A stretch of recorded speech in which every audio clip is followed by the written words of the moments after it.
ആകാശവാണി.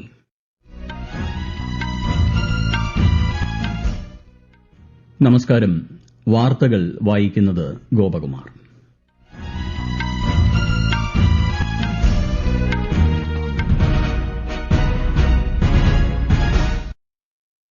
പ്രധാന വാർത്തകൾ. മലപ്പുറത്ത് നിപ ബാധിച്ച് ചികിത്സയിലായിരുന്ന വിദ്യാർത്ഥി മരിച്ചു. സമ്പർക്ക പട്ടികയിൽ 246 പേരെന്ന് മന്ത്രി വീണ ജോർജ്. പാർലമെന്റിന്റെ വർഷകാല സമ്മേളനം നാളെ ആരംഭിക്കും.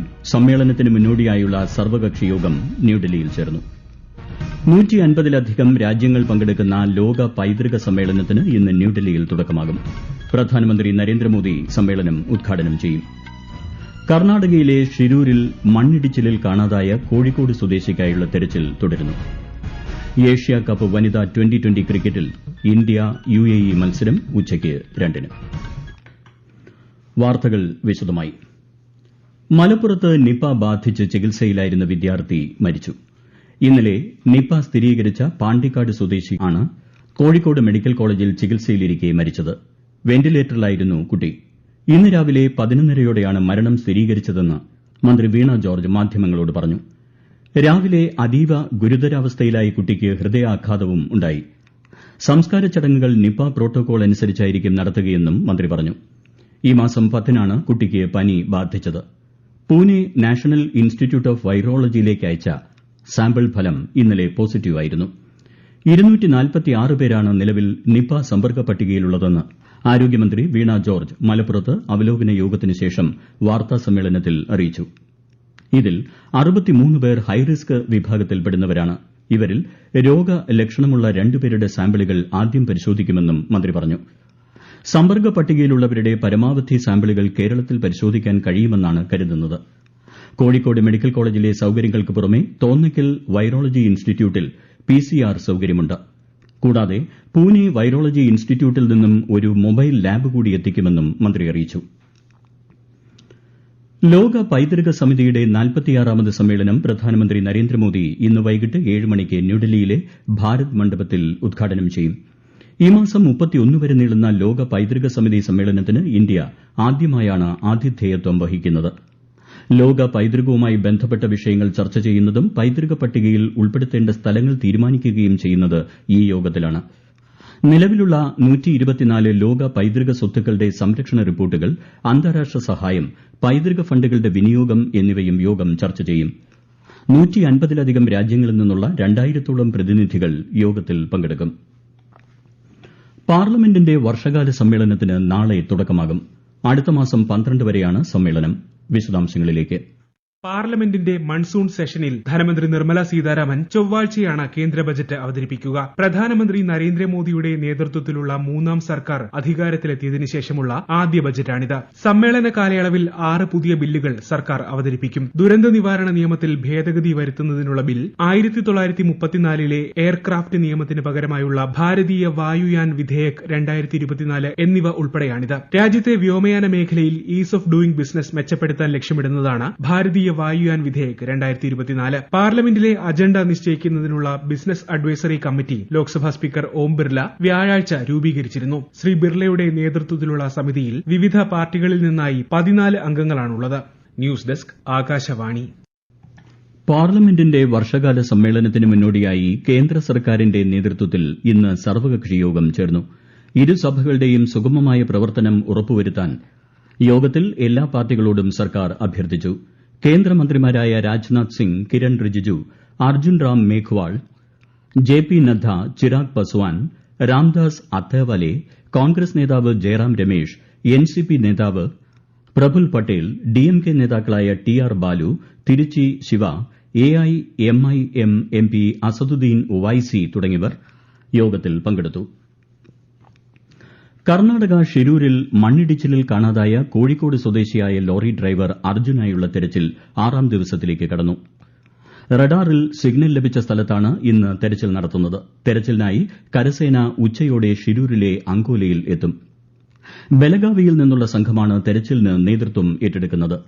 മണ്ണിടിച്ചിൽ നടന്ന മേഖലകളിൽ രക്ഷാപ്രവർത്തനം നടത്തി പരിചയമുള്ള സൈനികരാണ് സംഘത്തിലുള്ളത്. എംപ്ലോയീസ് പ്രോവിഡന്റ് ഫണ്ട് ഓർഗനൈസേഷനിൽ ഈ വർഷം മെയ് മാസത്തിൽ 19.5 ലക്ഷം പേർ ചേർന്നതായി കേന്ദ്ര സർക്കാർ. 2018 ഏപ്രിലിൽ പേറോൾ വിവരങ്ങൾ പ്രസിദ്ധീകരിക്കാൻ ആരംഭിച്ചതിന് ശേഷമുള്ള ഏറ്റവും ഉയർന്ന സംഖ്യയാണിത്. 9.85 ലക്ഷം പേർ പുതുതായി അംഗത്വം എടുത്തു. പുതിയ അംഗത്വങ്ങളിൽ ഈ വർഷം ഏപ്രിലിന് ശേഷം 10.96% വളർച്ച രേഖപ്പെടുത്തിയതായും കേന്ദ്ര തൊഴിൽ മന്ത്രാലയം വ്യക്തമാക്കി. ഈ വാർത്തകൾ ആകാശവാണിയിൽ നിന്ന്. മഹാരാഷ്ട്രയിൽ ഒരു ദിവസം നീണ്ടുനിൽക്കുന്ന ബിജെപി സംസ്ഥാന സമ്മേളനത്തിൽ പങ്കെടുക്കാൻ കേന്ദ്ര ആഭ്യന്തരമന്ത്രി അമിത്ഷാ ഇന്ന് പൂനെയിലെത്തും. പ്രവർത്തകർക്ക് ആവശ്യമായ മാർഗ്ഗനിർദ്ദേശങ്ങൾ നൽകാനും ചില വിട്ടുവീഴ്ചകൾക്കും ത്യാഗങ്ങൾക്കും തയ്യാറാണെന്ന ശക്തമായ സൂചന നൽകാനുമായിരിക്കും കേന്ദ്ര ആഭ്യന്തരമന്ത്രിയുടെ ശ്രമമെന്നാണ് വിലയിരുത്തപ്പെടുന്നത്. ഭരണസഖ്യമായ മഹായുതിയിൽ ബിജെപിക്ക് നേതൃസ്ഥാനമുണ്ടായിരുന്നിട്ടും സഖ്യകക്ഷികളായ ശിവസേനയുമായും എൻസിപിയുമായും ഏകോപനവും സംഭാഷണവും കൂടുതൽ ശക്തമാക്കാൻ നേതാക്കളെയും പ്രവർത്തകരെയും ആഭ്യന്തരമന്ത്രി ഉപദേശിക്കുമെന്നാണ് പ്രതീക്ഷിക്കുന്നത്. രാജ്യം ഇന്ന് ഗുരുപൂർണിമ ആഘോഷിക്കുന്നു. അധ്യാപകർക്കായി സമർപ്പിക്കപ്പെട്ടതാണ് വ്യാസപൂർണിമ എന്നും അറിയപ്പെടുന്ന ഈ ഉത്സവം. ഗുരുക്കന്മാരെ ആദരിക്കുകയും അവരോടുള്ള നന്ദി പ്രകടിപ്പിക്കുകയുമാണ് ഉത്സവത്തിന്റെ ലക്ഷ്യം. ജ്ഞാനോദയത്തിന് ശേഷം ബുദ്ധഭഗവാൻ ആദ്യ പ്രഭാഷണം നടത്തിയതായും ഈ സുദിനത്തിലാണെന്നാണ് വിശ്വാസം. ഗുരുപൂർണിമയോടനുബന്ധിച്ച് പ്രധാനമന്ത്രി നരേന്ദ്രമോദി രാജ്യത്തെ ജനങ്ങൾക്ക് ആശംസകൾ നേർന്നു. നാടിന്റെ വികസനത്തിൽ ജനങ്ങളുടെ പങ്കാളിത്തമുണ്ടാകുന്നതിൽ മൻ കി ബാത്ത് നൽകിയ സംഭാവന വളരെ വലുതാണെന്ന് മുൻ കേന്ദ്ര സഹമന്ത്രി വി മുരളീധരൻ. കേന്ദ്ര യുവജനകാര്യ കായിക മന്ത്രാലയത്തിന് കീഴിലുള്ള നെഹ്റു യുവകേന്ദ്ര സംഘാതൻ സംഘടിപ്പിച്ച മൻ കി ബാത്ത് ക്വിസ് 3ാം സീസണിന്റെ താലൂക്ക്തല മത്സരങ്ങൾ തിരുവനന്തപുരത്ത് ഉദ്ഘാടനം ചെയ്യുകയായിരുന്നു അദ്ദേഹം. നാട്ടിലെ വിവിധ വിഷയങ്ങൾ രാജ്യത്തെ മുഴുവൻ ജനങ്ങളുടെയും ശ്രദ്ധയിൽപ്പെടാനുള്ള അവസരമായി മൻ കി ബാത്ത് മാറുന്നുവെന്നും ശ്രീ മുരളീധരൻ പറഞ്ഞു. ഏഷ്യാകപ്പ് വനിതാ ട്വന്റി ക്രിക്കറ്റിൽ ഇന്ത്യ ഇന്ന് യുഎഇയെ നേരിടും. ഉച്ചയ്ക്ക് 2 മണിക്കാണ് മത്സരം. മത്സരത്തിൽ വിജയിച്ചാൽ ഇന്ത്യയ്ക്ക് സെമി ബെർത്ത് ഉറപ്പിക്കാം. ഇന്നലെ നടന്ന മത്സരങ്ങളിൽ ആതിഥേയരായ ശ്രീലങ്ക ബംഗ്ലാദേശിനെയും തായ്ലന്റ് മലേഷ്യയെയും പരാജയപ്പെടുത്തി. കേരളത്തിൽ അടുത്തിടെ റിപ്പോർട്ട് ചെയ്യപ്പെട്ട മസ്തിഷ്ക ജ്വരവുമായി ബന്ധപ്പെട്ട് പ്രത്യേക മാർഗ്ഗരേഖ പുറത്തിറക്കിയതായി ആരോഗ്യവകുപ്പ് മന്ത്രി വീണ ജോർജ്. രോഗവുമായി ബന്ധപ്പെട്ടുള്ള പ്രതിരോധം, രോഗനിർണയം, ചികിത്സ എന്നിവ സംബന്ധിച്ച് സാങ്കേതിക മാർഗ്ഗരേഖയാണ് പുറത്തിറക്കിയത്. ഇന്ത്യയിൽ ആദ്യമായാണ് രോഗം സംബന്ധിച്ച് സാങ്കേതിക മാർഗ്ഗരേഖ പുറത്തിറക്കുന്നത്. ഈ അപൂർവ രോഗത്തെപ്പറ്റിയുള്ള ശാസ്ത്രീയമായ പഠനങ്ങളും പഠനഫലങ്ങളും കുറവായ സാഹചര്യത്തിലാണ് സംസ്ഥാനം സമഗ്ര മാർഗ്ഗരേഖ തയ്യാറാക്കാൻ തീരുമാനിച്ചത്. തുടർ പഠനത്തിനും ഗവേഷണത്തിനുമായി ICMR സഹകരണത്തോടെ ഒരു സമിതിയെ നിയോഗിക്കാനും തീരുമാനമായി. വടക്കൻ കേരളത്തിൽ ഇന്നും മഴ തുടരും. ഇന്ന് കണ്ണൂർ, കാസർഗോഡ് ജില്ലകളിൽ കേന്ദ്ര കാലാവസ്ഥാ വകുപ്പ് മഞ്ഞ ജാഗ്രതാ നിർദ്ദേശം പ്രഖ്യാപിച്ചു. ഉയർന്ന തിരമാലയ്ക്ക് സാധ്യതയുള്ളതിനാൽ നാളെ രാത്രി 11:30 വരെ കണ്ണൂർ, കാസർഗോഡ് തീരങ്ങൾക്ക് പ്രത്യേക ജാഗ്രതാ നിർദ്ദേശം നൽകി. കേരള, കർണാടക, ലക്ഷദ്വീപ് തീരങ്ങളിൽ മത്സ്യബന്ധനത്തിന് പോകാൻ പാടില്ലെന്നും നിർദ്ദേശമുണ്ട്. രാജ്യസഭാ പ്രതിപക്ഷ നേതാവും കോൺഗ്രസ് അധ്യക്ഷനുമായ മല്ലികാർജ്ജുൻ ഖാർഗെയ്ക്ക് പ്രധാനമന്ത്രി നരേന്ദ്രമോദി ജന്മദിന ആശംസകൾ നേർന്നു. ലോക്സഭാ പ്രതിപക്ഷ നേതാവ് രാഹുൽ ഗാന്ധിയും ശ്രീ ഖാർഗെയ്ക്ക് ആശംസകൾ നേർന്നു. നേപ്പാളിൽ പ്രധാനമന്ത്രി KP ശർമ്മ ഒലിയുടെ സർക്കാർ ഇന്ന് വിശ്വാസവോട്ട് തേടും. പുഷ്പകമൽ ദഹൽ പ്രചണ്ഡയുടെ സർക്കാർ വീണതിനെ തുടർന്ന് തിങ്കളാഴ്ചയാണ് പ്രധാനമന്ത്രിയായി ഒലി സത്യപ്രതിജ്ഞ ചെയ്തത്. 4ാം തവണയാണ് അദ്ദേഹം ഈ സ്ഥാനത്തേക്കെത്തിയത്. പുതുതായി നിയമിതനാകുന്ന പ്രധാനമന്ത്രി 30 ദിവസത്തിനുള്ളിൽ പാർലമെന്റിൽ വിശ്വാസവോട്ടെടുപ്പ് നടത്തണമെന്നാണ് നേപ്പാൾ ഭരണഘടനയിലെ വ്യവസ്ഥ. 275 അംഗ പ്രതിനിധി സഭയിൽ വിശ്വാസവോട്ട് നേടുന്നതിന് 138 വോട്ടുകൾ ആവശ്യമാണ്.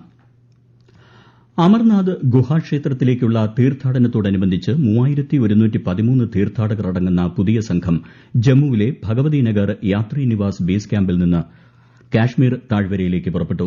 ഇന്ന് പുലർച്ചെ 123 വാഹനങ്ങളുള്ള അശ്വാരൂഢ സംഘത്തിനൊപ്പമാണ് തീർത്ഥാടകർ ബേസ് ക്യാമ്പിൽ നിന്ന് പുറപ്പെട്ടത്.